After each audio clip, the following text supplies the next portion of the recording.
April 29th, 1945, a cold, wet sleet cuts across the Bavarian countryside, settling in the mud outside the quiet town of Dachau. The men of the 157th Infantry Regiment, 45th Division, are moving cautiously along a rail line, weapons raised, expecting a final ambush from the crumbling German army. These are battle-hardened veterans who have fought their way from the beaches of Sicily to the heart of the Reich. Men who believe they have seen every horror war can manufacture. But as they advance, the sound of artillery fades, replaced by a silence so heavy it feels suffocating. Then the smell hits them. It is not the familiar scent of cordite or battlefield decay, but a cloying sweet stench of industrial-scale death that travels on the wind for miles. They round a bend in the tracks and find the source. 39 railway boxcars sit motionless on a siding. As the American soldiers approach, they realize the cars are not full of supplies, but of 2,000 skeletal corpses, starved and stacked like cordwood. In this freezing rail yard, the discipline of the United States Army begins to fracture, giving way to a primal, blinding rage that will define the next few hours of history. By the final week of April 1945, the Third Reich was not merely losing the war, it was disintegrating. To the east, the Soviet Red Army was systematically dismantling Berlin, block by block encircling the Chancellery, where Adolf Hitler lived out his final hours. To the west, the Allied Expeditionary Force had crossed the Rhine and was fanning out across Germany with unstoppable momentum. The organized resistance of the Wehrmacht had fractured into pockets of chaos, some units surrendering in mass formations, while others, primarily die-hard SS detachments, fought with the desperate ferocity of men who knew they had no future.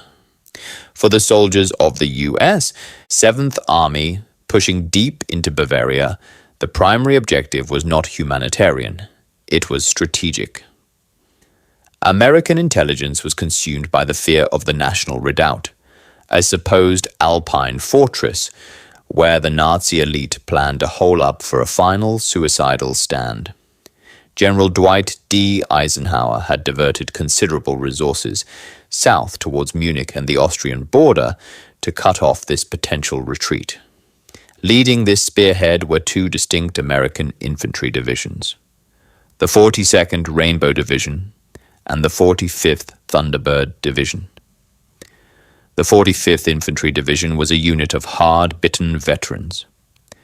They had endured over 500 days of combat, slogging through the mountains of Italy, landing at Anzio, and fighting through the bitter winter of the Vosges Mountains. By April 1945, these men were exhausted. They were cynical, efficient killers who believed the worst of the war was behind them. They moved through the Bavarian villages with a weary caution, passing white flags hanging from farmhouse windows and columns of dejected German prisoners marching to the rear without guards. The war felt effectively over. However, the intelligence reports arriving at the divisional headquarters painted a more complex picture. As the Americans approached the city of Munich, they began to encounter a strange and horrific debris of the Nazi collapse. The roads were clogged not just with retreating soldiers, but with thousands of displaced civilians and emaciated prisoners who had escaped or been abandoned by their captors. These walking skeletons told fragmented stories of a vast camp complex nearby, a place called Dachau. To the tactical commanders, Dachau was simply a mark on a map, a supply depot and a training center for the SS. They had no concept that they were marching toward the nerve center of the concentration camp system. The order of battle on the morning of April 29th was messy. The 42nd Division, commanded by Major General Harry Collins, and the 45th Division, under Major General Robert Frederick, were operating in close proximity. their boundary lines blurring as they raced toward Munich. There was a sense of competition between the units, a desire to capture the prize of the Bavarian capital. But as the lead elements of the 45th, 157th Infantry Regiment received orders to secure the Dachau complex, the mission shifted from a standard seizure of territory to a descent into a nightmare. They were not entering a military stronghold. They were walking into a crime scene of industrial magnitude. To understand the psychological detonation that was about to occur, one must understand what Dachau represented. Opened in 1933, it was the first regular concentration camp established by the National Socialist government. It was not a death camp in the specific mechanical sense of Auschwitz, Birkenau, or Treblinka, which were designed primarily for immediate extermination. Dachau was the model camp, the training ground for the SS Death's Head units. It was here that the brutality of the camp system was codified, where guards were systematically desensitized and taught to view prisoners as subhuman biological waste. For 12 years it had stood as a symbol of the regime's absolute power, a place where political dissidents, clergy, and social deviants were broken through labor and terror. By late April 1945, however, the model camp had descended into a catastrophic humanitarian crisis. As the Allied fronts compressed the German territory from both east and west, the SS leadership frantically evacuated prisoners from the outer camps to the interior of Germany to prevent their liberation. Thousands of inmates from evacuated camps like Buchenwald and Flossenburg were forced onto death marches, or crammed into open rail cars and directed toward Dachau. The facility, designed to hold approximately 6,000 prisoners, was now bursting with over 30,000 survivors. The infrastructure had collapsed. Typhus was raging unchecked through the barracks, killing hundreds daily. The crematoriums could not keep pace with the dying, and bodies began to pile up in the open, stacked like firewood against the barrack walls. Inside the SS administration, panic had set in.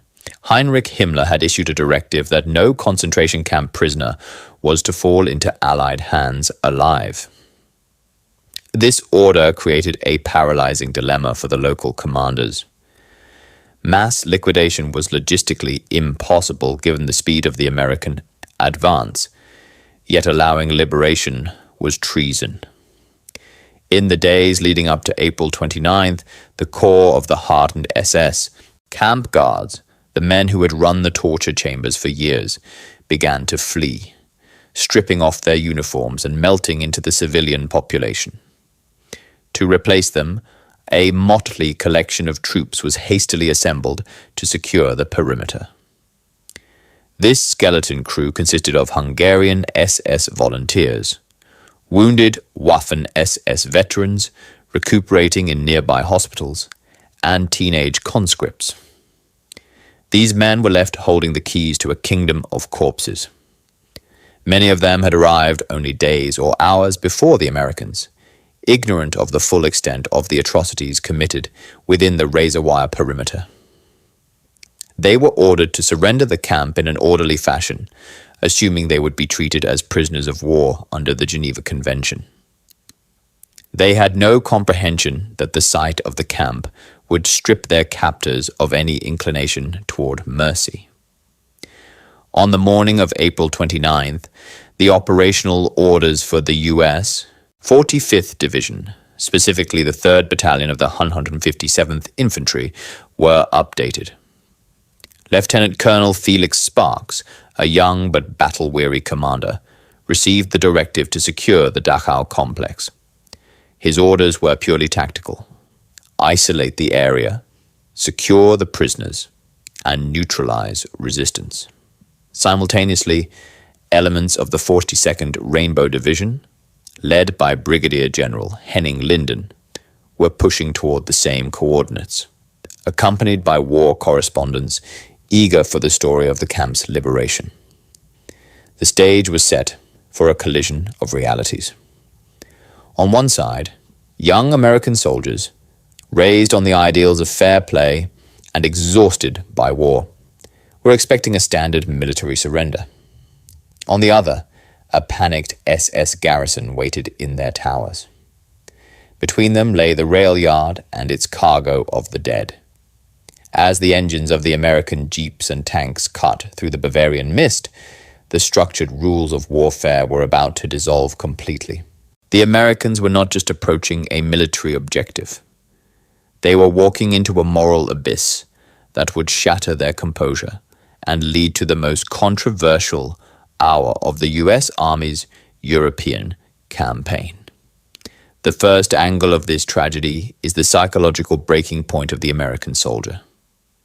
To understand the violence that followed, one must look through the eyes of the men of the 45th Infantry Division, specifically Art Company of the 157th Regiment. These were not fresh recruits. They were the Thunderbirds, men who had survived the slaughterhouse of Anzio and the frozen hell of the Reipertswiller forest.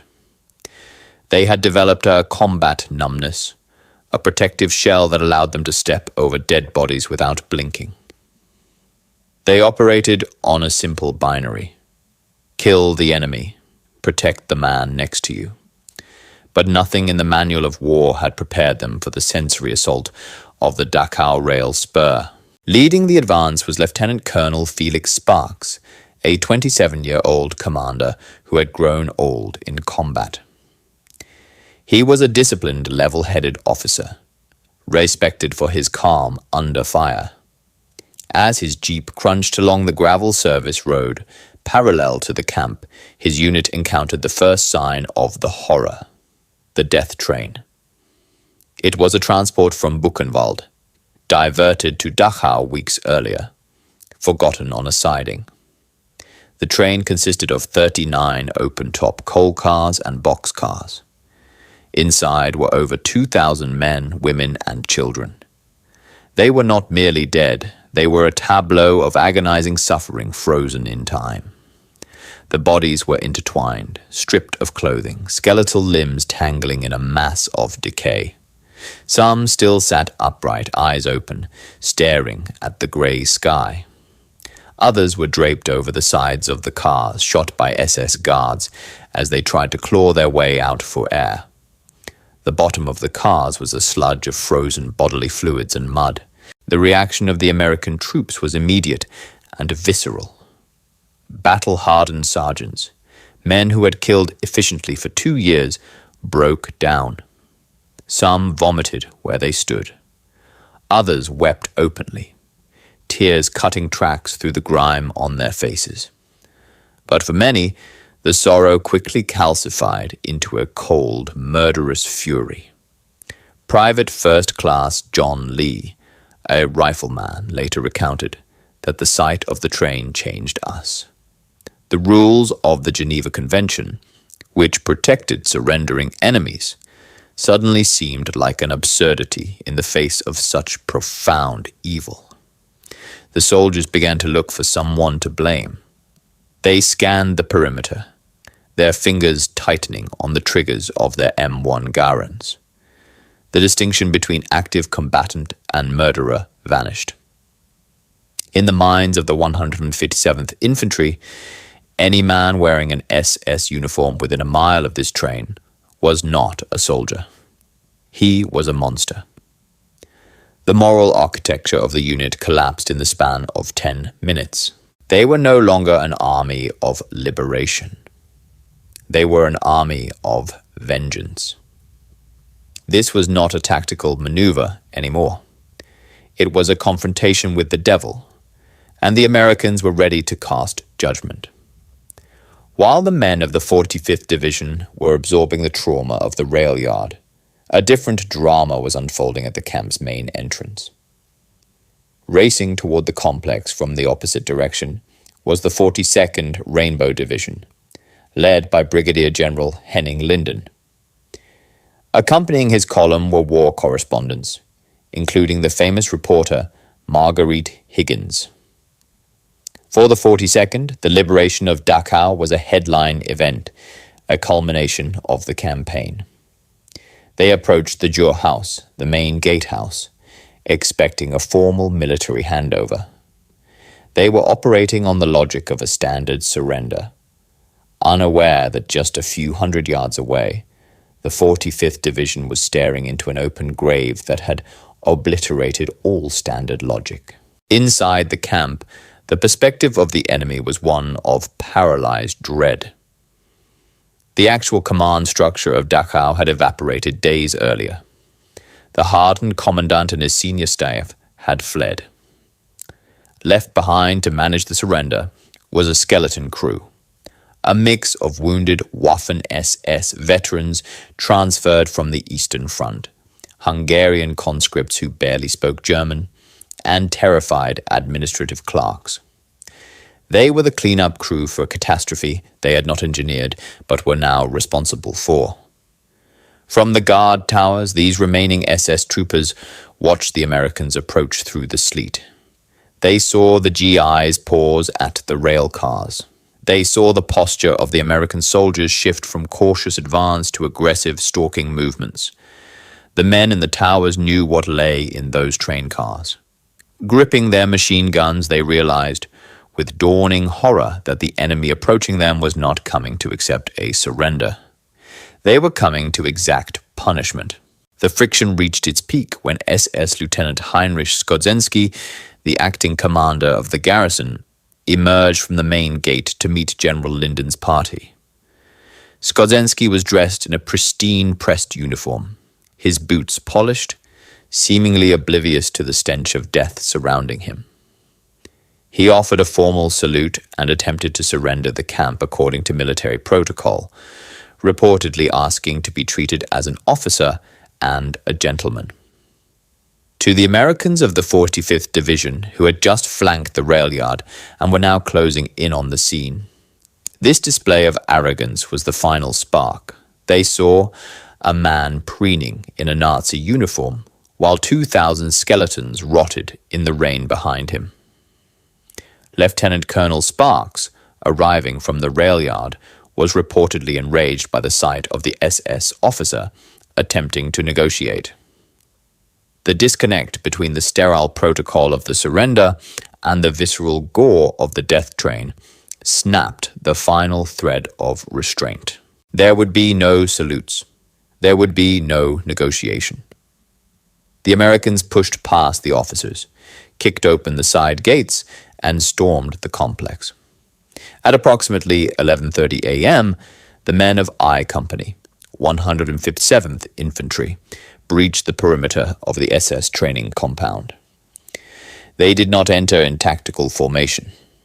They poured in, fueled by an adrenaline cocktail of fear and rage.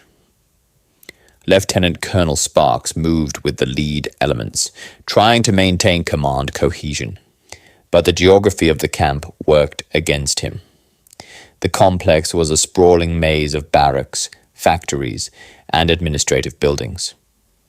As the squads fanned out, they became isolated, stumbling upon fresh horrors that stripped away their remaining discipline. A patrol led by a young lieutenant moved toward a brick building designated as Baracke X. It was the crematorium.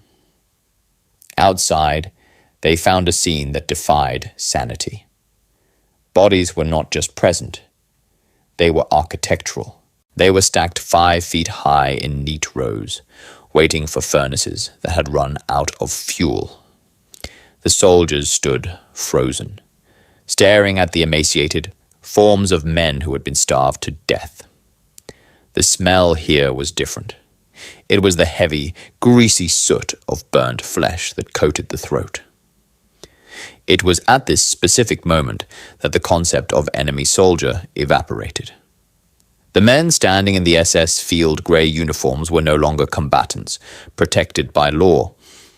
They were viewed as a pestilence that needed to be eradicated. Near the perimeter fence, a group of 4 SS guards emerged from a tower, hands raised in the universal gesture of surrender. They walked toward the Americans, expecting to be searched and processed. An American GI, shaking with emotion, shouted, "Take no prisoners." A burst of rifle fire cracked through the air. The 4 Germans collapsed into the wet grass, dead before they hit the ground. There was no order given. There was no reprimand. The squad simply moved on, stepping over the bodies. The dam had broken. By 12 p.m., the hunt was on.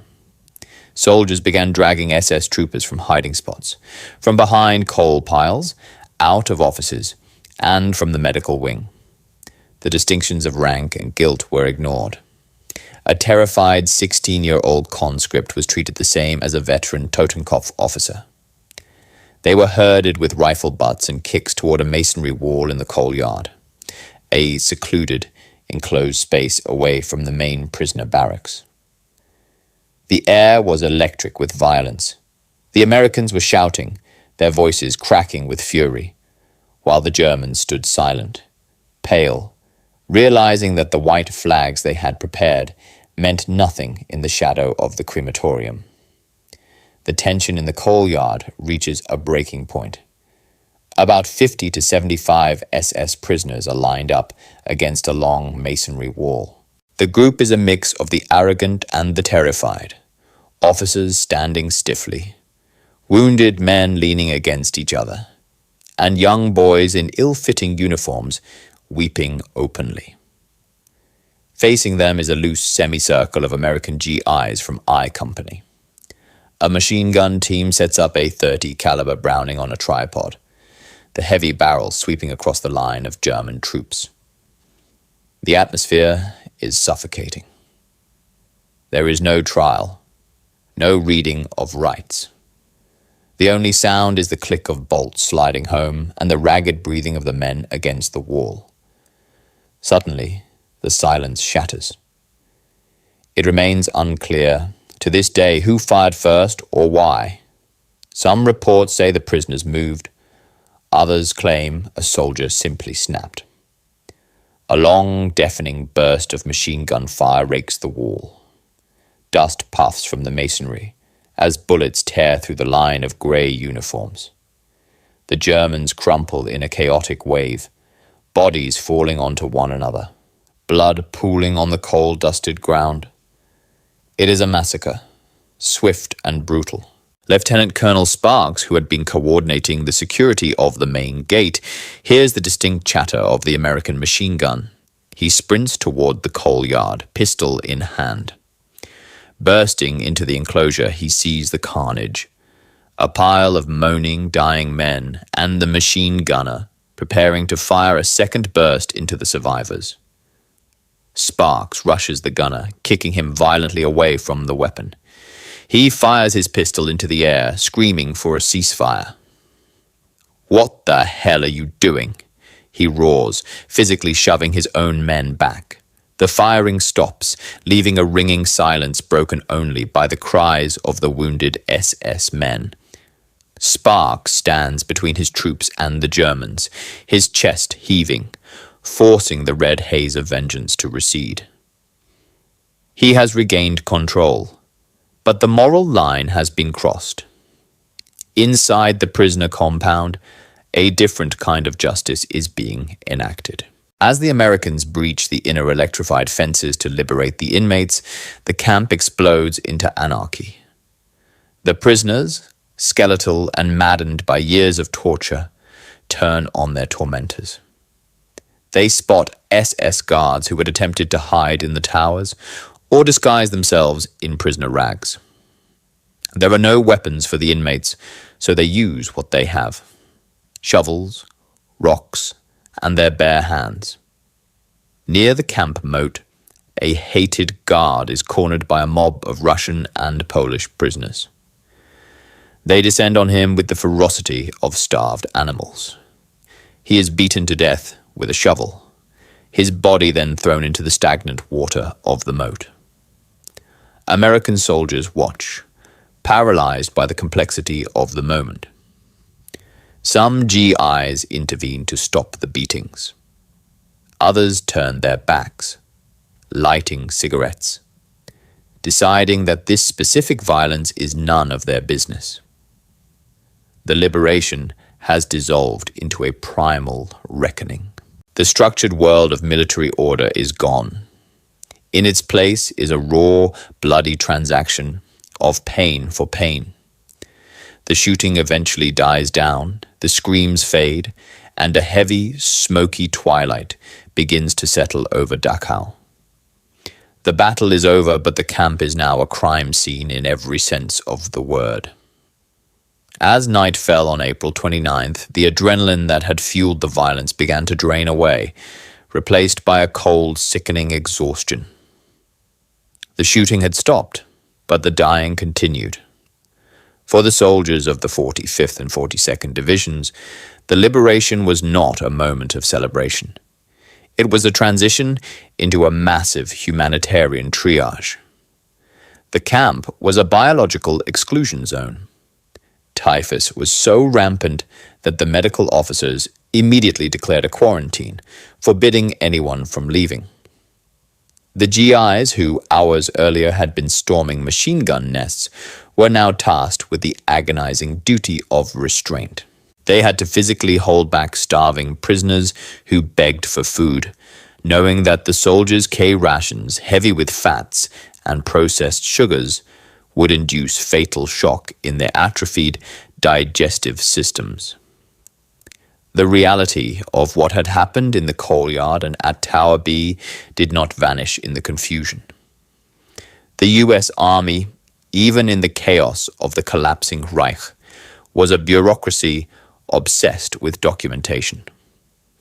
Within days, rumors of the summary executions reached the ears of the Assistant Inspector General of the 7th Army, Lieutenant Colonel Joseph Whittaker.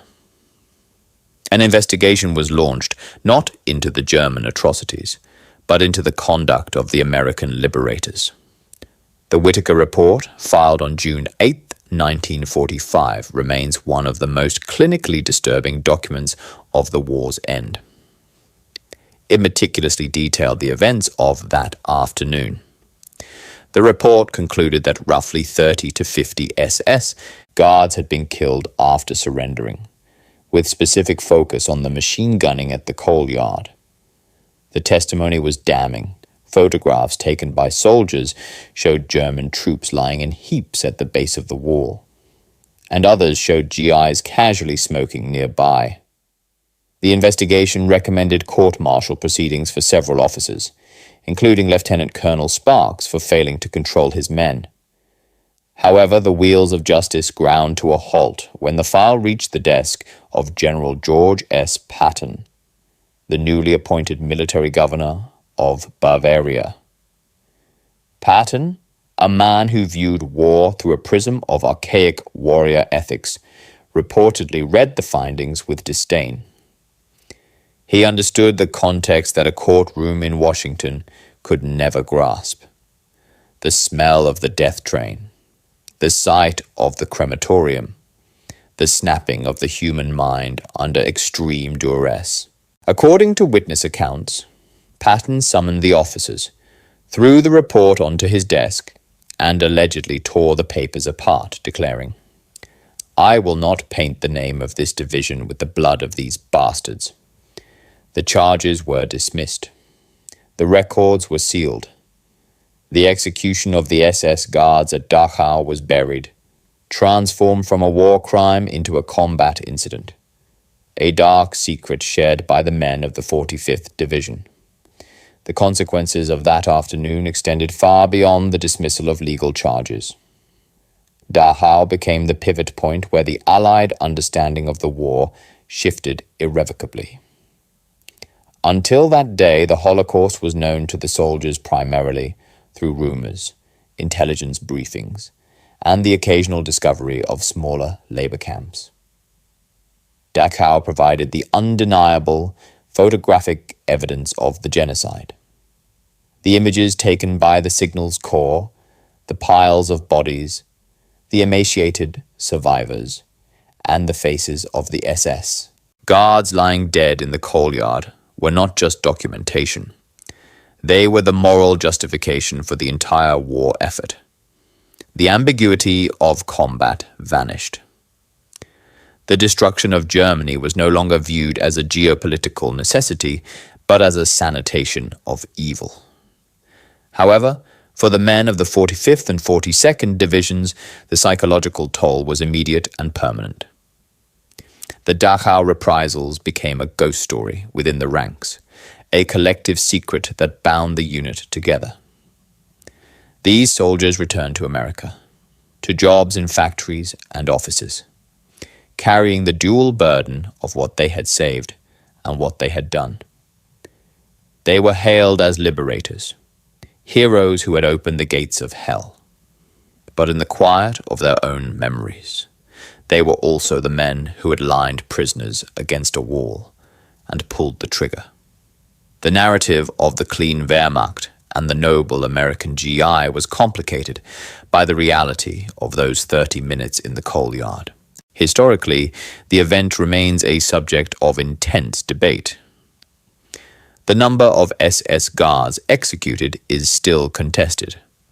Army estimates list roughly 30, while some eyewitnesses claim the number exceeded 50 or more. But the numbers matter less than the precedent. It was one of the few recorded instances where American troops, operating under the flag of a democracy, engaged in the mass summary execution of prisoners of war. It stripped away the myth of the good war. It demonstrated that under the right pressure, the specific crushing pressure of witnessing industrial slaughter, the veneer of civilization is terrifyingly thin. The soldiers of the 45th Division did not enter Dachau as murderers. They were transformed into them by what they saw.